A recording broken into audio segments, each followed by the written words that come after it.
বন্ধুরা, শাশুড়ি বৌমা রান্নাঘরে তোমাদের সবাইকে স্বাগত জানাই। আশা করি তোমরা সবাই ভালো আছো। তো আমরা খুব ভালো আছি। আজকে আমি তোমাদের সাথে একটা নতুন ধরনের এঁচোড়ের রেসিপি শেয়ার করব। তো দেখতেই পাচ্ছ এখানে একদম ছোট্ট সাইজের একটা এঁচোড় নিয়েছি, একদম টাটকা গাছের এঁচোড়। তো এবার এঁচোড়ের চোগলাটাকে ছাড়িয়ে নিচ্ছি, দেখতেই পাচ্ছ। তো এঁচোড় কাটার আগে হাতে সর্ষের তেল লাগিয়ে নিই, তবে কিন্তু এঁচোড়টা কাটলে ভালো হয়, তবে কিন্তু সব আঠাগুলো হাতে ধরে না। তো দেখো এঁচোড়ের মাঝখানে যে সিটটা সেটাই কিন্তু বাদ দিয়ে দিতে হয়। দিয়ে তারপরে দেখো এখানে আমি পিস পিস করে কেটে নিয়ে নেব। তো এখানে কিন্তু আমার এঁচোড়গুলো সব কাটা হয়ে গেছে, দেখতেই পাচ্ছ। হলুদ জল করে রেখেছিলাম, তার মধ্যেই কিন্তু এঁচোড়গুলো রেখেছি।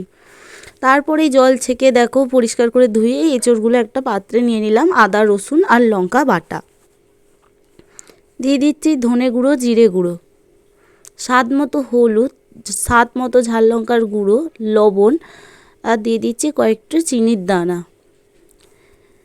তারপরে দিয়ে দেবো এখানে টক দই আর নারকেল বেটে যে দুধটা বের হয় সেইটা, আর স্বাদ মতো জল দিয়ে ভালো করে মেখে নিচ্ছি। এবার দিয়ে দেবো কাঁচা তেল, দিয়ে ভালো করে এঁচোড়টাকে মাখিয়ে ঠিক 10 থেকে 15 মিনিটের মতো ঢাকা দিয়ে রাখবো। এরপর আমি এখানে গ্যাস জেলে কড়া বসিয়ে দেবো। কড়া গরম হয়ে গেলে দিয়ে দেবো তেল। তেল গরম হয়ে গেলে একটা ছাঁকনি করে কয়েকটা গোটা গরম মশলা দিয়ে ভালো করে ছেঁকে নিতে হবে।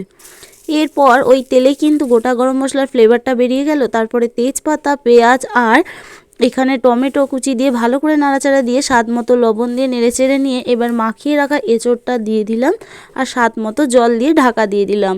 তো স্বাদ মতো জল দিয়ে ঠিক 40 মিনিট পর ঢাকা খোলার পর দেখো বন্ধুরা খুব সুন্দরভাবে কিন্তু এঁচোড়টা সিদ্ধ হয়ে গেছে।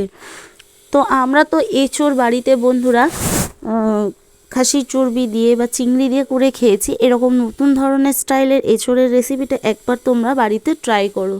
তো এখানে স্বাদ মতো ঘি আর গরম মশলার গুঁড়ো দিয়ে আমি কিন্তু একদম পারফেক্টভাবে তৈরি করে নিয়েছি আজকের এই এঁচোড়ের রেসিপি। তো দেখো আমার তৈরি হয়ে গেল।